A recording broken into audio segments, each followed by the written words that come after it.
Now I know my ABCs, someday won't you sing with me?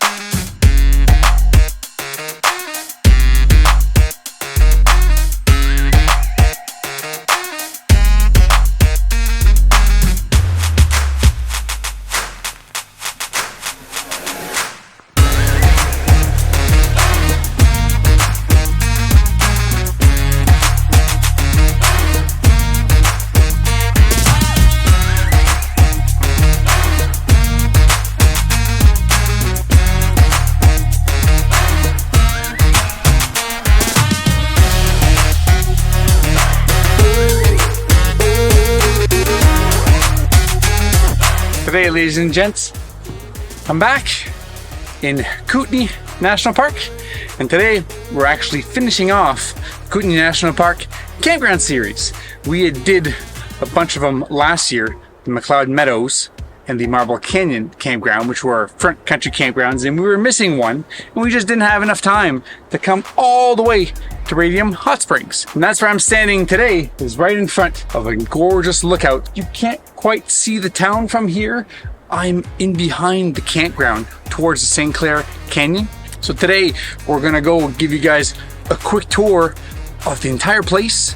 There's actually 4 main areas inside the campground. There's like the first loop A, which is meant for like tents and for oTENTiks. So when you get to the campground and past the registration booth, it's actually the first thing you'll see on your left hand side. When you go a little bit further, you'll find loop E, which is almost like its own little separate thing. It's kind of a neat little spot because it's really close to 2 of the trails. And then there's loops B, C, and D. Those are like the average size sites. If you have a big RV, you're not gonna go there, but if you just have like a small camper or a big tent, that kind of stuff, you can go into those loops. And then there's the last sections, which is like F, G, and H, which is at the far northern part of the campground.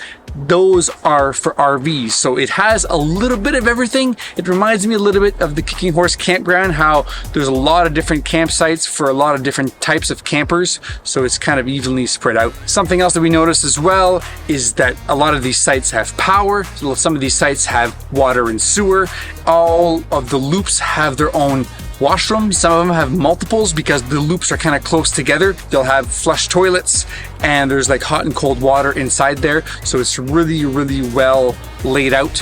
You got a bunch of lookouts and there's 4 distinct trails you can do. This is one of the only places that I've ever seen for a campground and you can walk directly to the hot springs and back. So I'm not gonna waste any time. Let's go show you everything you need to know about the Redstreak Campground.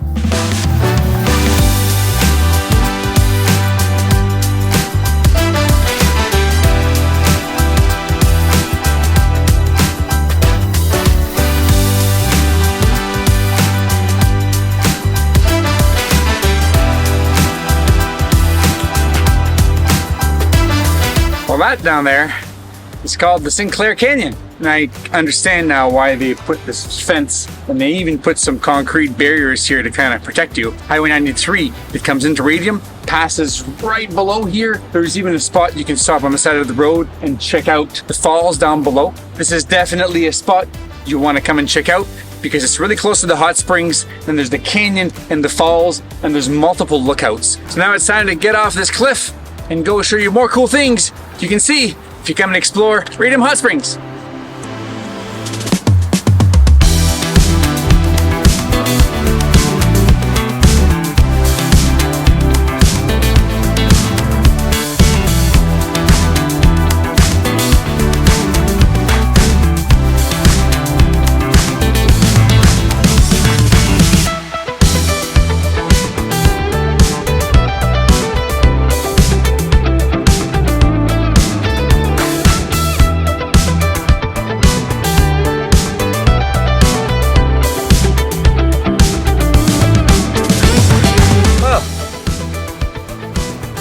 Currently pretty much right in the middle of Loop A. You're gonna notice that it's quite different from the rest of the campground because This, I think, used to be probably for tents. And on the inside of the loop, it's still meant for tents, like these really small little camping areas with concrete tables. But on the outside, they've converted all these to oTENTiks. We've seen these before at the Whistler's Campground and also at Tunnel Mountain, even at the Two Jack Lakes campgrounds in Banff National Park. They're kind of all over the place. But this one here is the first one that I've ever seen that actually has a wheelchair access going all the way to them. Quite neat. I think this might be the only one. That's why I stopped here to record to show you guys. There's about 10 of these oTENTiks here. This is quite the awesome little spots. They probably book very fast online. And right across from A6, I can see the men and women's washrooms there. They have flush toilets and a sink, and they have power there. So it's kind of everything that you need. As far as the oTENTik goes, you can go on Parks Canada's website and see, but it does come with basic amenities that you need inside of there. They have like just beds and like mattresses. You just bring your own sleeping bags, and that's all you really need. You can come and basically car camp and stay somewhere cool. From here, there's so many trails to go and explore around, and you're right in the heart of the Radium Hot Springs. So this is obviously probably one of the coolest locations for oTENTiks that we've seen so far.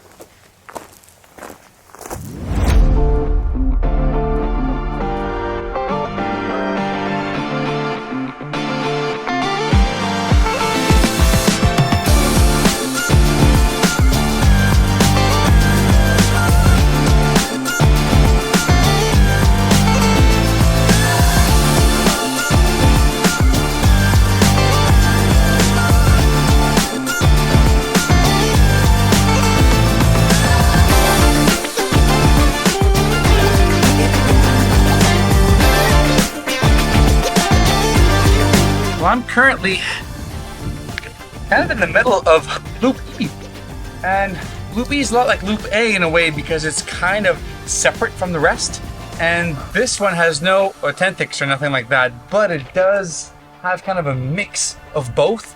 There's some small campsites and there's some larger ones, so always double check on the website before you book these, because I have a feeling that you might book something that's way too small or way too big.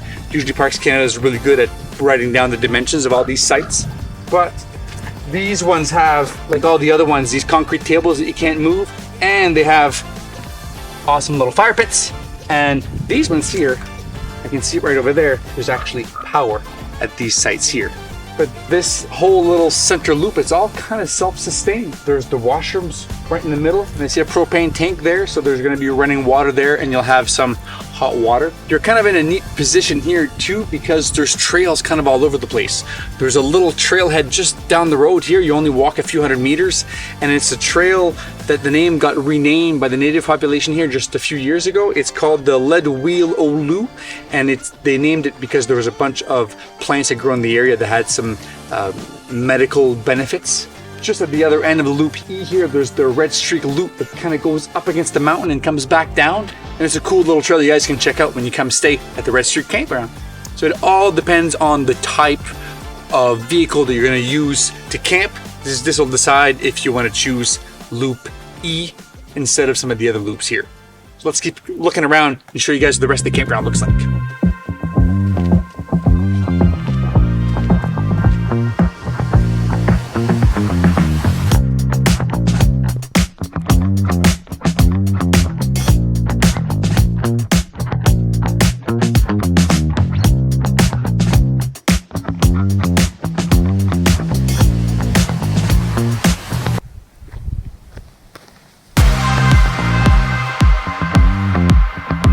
Well, this behind me here is an awesome lookout we got from what this is called the Redstreak Loop, obviously named after the Redstreak Campground. The entire loop is about 2.2 kilometers on this, according to the sign that's at the bottom there. It's a fairly well-defined trail. Even this time of year, you can tell that a lot of people have been up and down here. And if you're gonna stay at the Redstreak Campground, this is definitely worth the hike. You can see the whole range, even pretty far down there. Columbia River going down. You can't really see the town of Radium Hot Springs at all, I think, because it's all kind of hidden in behind the forest. when you get to the campground, you actually go up quite a bit of elevation. The town is kind of like on the other side of a cliff, so once you get into the forested areas, you won't see the town at all. At the far back there, you can see the nice little meadow. I was reading some signs as I was coming in here. Because humans have been fighting forest fires for the past 100 years, national parks have way more trees than they used to. That causes problems for the sheep that actually need some of these meadows to survive, especially in the winter. But you can tell that there's large areas at lookouts and where there's cliffs, they'll just select like 50 trees and just cut them. And then they'll do that in spots all over the place, so it helps the sheep.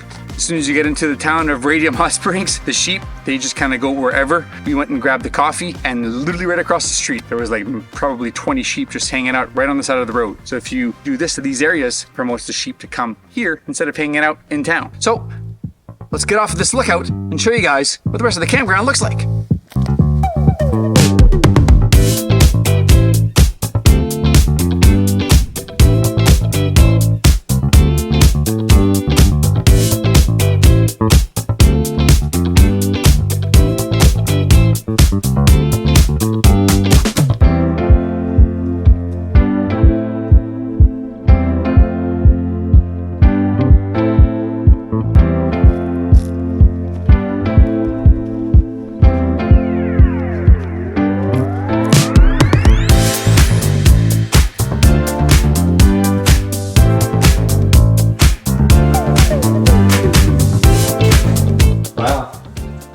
This feels like home. This is the cooking shelter, or one of multiple cooking shelters here in Loop D. And they obviously got the old timey chimneys right in the middle with the big stove. Oh yeah, this is massive. And these ones here actually have power.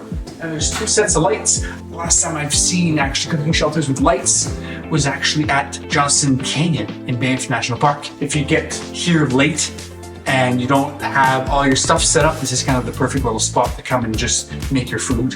But this is a gorgeous little spot. There's so many of these all over. I think these loops, B, C, and D, they're all kind of like medium sized, so they won't work really well if you have a big RV, but like a small camper or a tent, this is kind of the perfect spot. And these are all over, and some of the loops even have multiple, these cooking shelters and actually multiple bathrooms. So this is like the perfect spot for camping for small RVs and tents.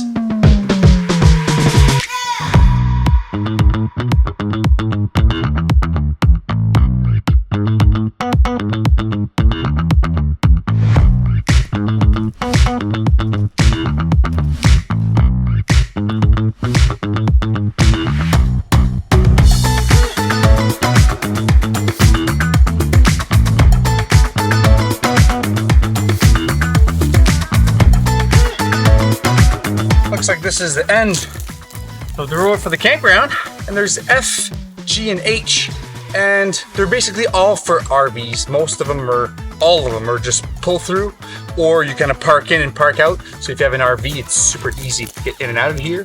Plus, if you want to go to some of the trails, Sinclair Canyon that's running behind me over there with some lookouts, and you can go 2.7 kilometers right from this little road here. You're not allowed to drive there, you gotta walk, or you could use your bike, and you can go all the way to the Radium Hot Springs. So if you camp here, you don't even need to use your vehicle to go to the hot springs. So this is kind of a neat little feature. I don't know of any other campground that we've done in the Canadian Rockies that you can camp and go directly to a hot springs. The only one that I know of is maybe the Miette Hot Springs if you stay at the lodge, but the Miette campground is very far away from the Miette Hot Springs.